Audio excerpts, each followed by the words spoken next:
Metroid Fusion is a very special game, and one I've wanted to review for years and years and years now.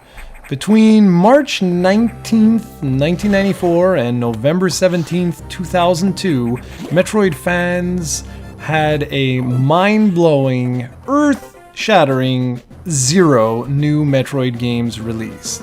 When the N64 came and went and we didn't get a new entry in the series, longtime fans such as myself figured, well, that was pretty much the end of the series. But lo and behold, we were wrong. Nintendo shocked everyone by announcing not 1, but 2 brand new Metroid games, and they would both retail on November 17th, 2002. Many fans referred to this day as Metroid Returns Day. There was Metroid Prime on the GameCube and Metroid Fusion on the Game Boy Advance. My prayers had officially been answered, and after playing them both, I truly couldn't have been more pleased. Today we'll be taking a look at Metroid Fusion. I'm recording this through the Wii U's Virtual Console, so yes, this is an emulated version of the game, but since it's running on official Nintendo hardware, it should suffice. I should mention that, like Super Metroid, this game's opening sequence officially titles the game as Metroid 4, which I thought was an excellent touch. So, what's Samus been up to? Well, for one thing, she just can't seem to escape the Metroid universe. After the events of Super Metroid, she returns to the Metroid homeworld SR-388, where she comes in contact with the X-Parasite. Since all of the Metroids have been eliminated and the galaxy is at peace, the wonderful X-Parasites have been running rampant. Apparently the Metroids were the natural predator of the X-Parasite, so with them gone, madness has ensued. The X-Parasite attacks Samus, and near death, she's rescued by a vaccine derived from the Metroid larva she saved at the end of Metroid 2: The Return of Samus. That little guy has saved her life a few times now. Saving Samus comes with a price though.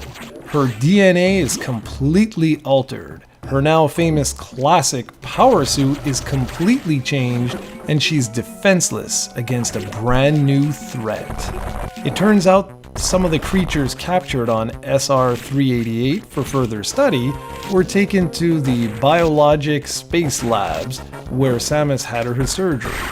Upon arriving at the space labs, she realizes the X-Parasite can mimic its host, and therefore creatures are everywhere within the space station, including one very powerful, very corrupt version of Samus herself, the SAX.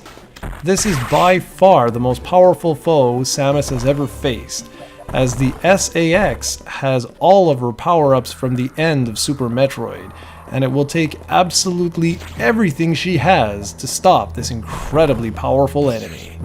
The gameplay is also tied to the storyline in a much more profound way than any of the previous games in the series. Thanks to her new power suit, Samus has the ability to absorb X-Parasites. So when she destroys a mimicked enemy, the X-Parasite actually flies out and zips around the screen for a little while. If Samus can reach the X-Parasite, she can get a small life boost, missile replenishments, etc. And I always loved this, as it made much more sense to me than some little random icon popping out of enemies like in the previous games. Even bosses are completely contaminated by the X-Parasite, and the game has fun with this concept throughout. When Samus needs a power upgrade, oftentimes it's being contained within one of these large X-infused bosses. The core gameplay from Super Metroid remains largely intact here. As you acquire new power-ups, new areas of the game are unlocked for you to explore. Classic Metroidvania-style gameplay. Unlike Super Metroid though, you're not entirely free to explore everything on your own. This is both a blessing and a curse depending on your point of view. I always loved it though.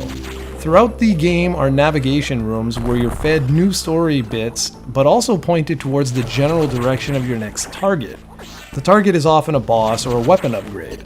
I say general direction because before you can actually reach the specific area, you often have to unlock a security clearance code or door, which is not shown on the map. And I really like this as it allows players to explore as they wish, but also says, okay, you should be making your way to this area here before moving on to this specific room.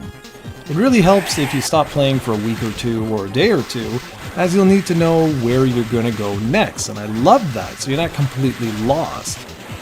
Weapon upgrades are mostly familiar in terms of the morph ball, spring jump, missiles, super missiles, etc.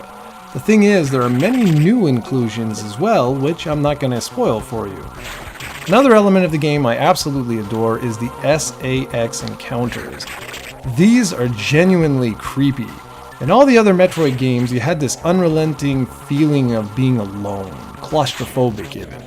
Here, you still get that feeling, except you know you aren't alone. In fact, you're being hunted. It's just you and the SAX in this massive space lab.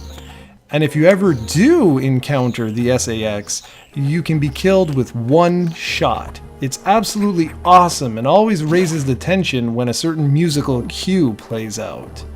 The controls are tight and responsive and have changed ever so slightly from Super Metroid. Instead of toggling missiles on and off, you can now just press and hold the R button plus the fire button in order to instantly have them on and off, and I really like that. You don't have to toggle anything. Upgrades are applied directly to your missiles too, meaning a super missile will replace the standard missile and so on. I like these changes as it makes the controls, more refined. The audiovisual presentation is absolutely superb. The scaling from the X-Parasites in particular is impressive, considering this was made on the Game Boy Advance. There's good use of color, excellent backgrounds, and superb animations throughout the game. I love how Samus's blaster is always on her right arm, no matter what you do in the game. There's also no slowdown to be found, which is great. As for the audio, music is underplayed, which is the whole point of the Metroid universe. You're supposed to be alone, you don't want upbeat music. The themes though are great, and the sound effects do what they need to. The entire package comes together perfectly, and this was and remains a showpiece for the Game Boy Advance and 2D gaming as a whole.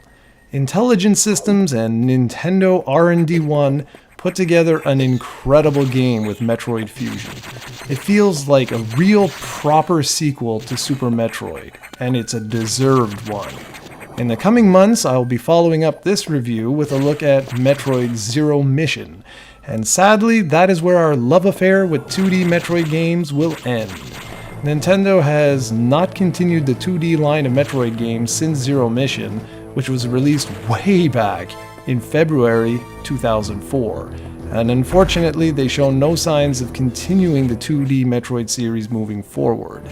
If you own a Game Boy Advance, a GameCube with the Game Boy Player, or a Wii U, I highly recommend you pick this game up. It's a modern masterpiece and an absolute must play. Go check it out.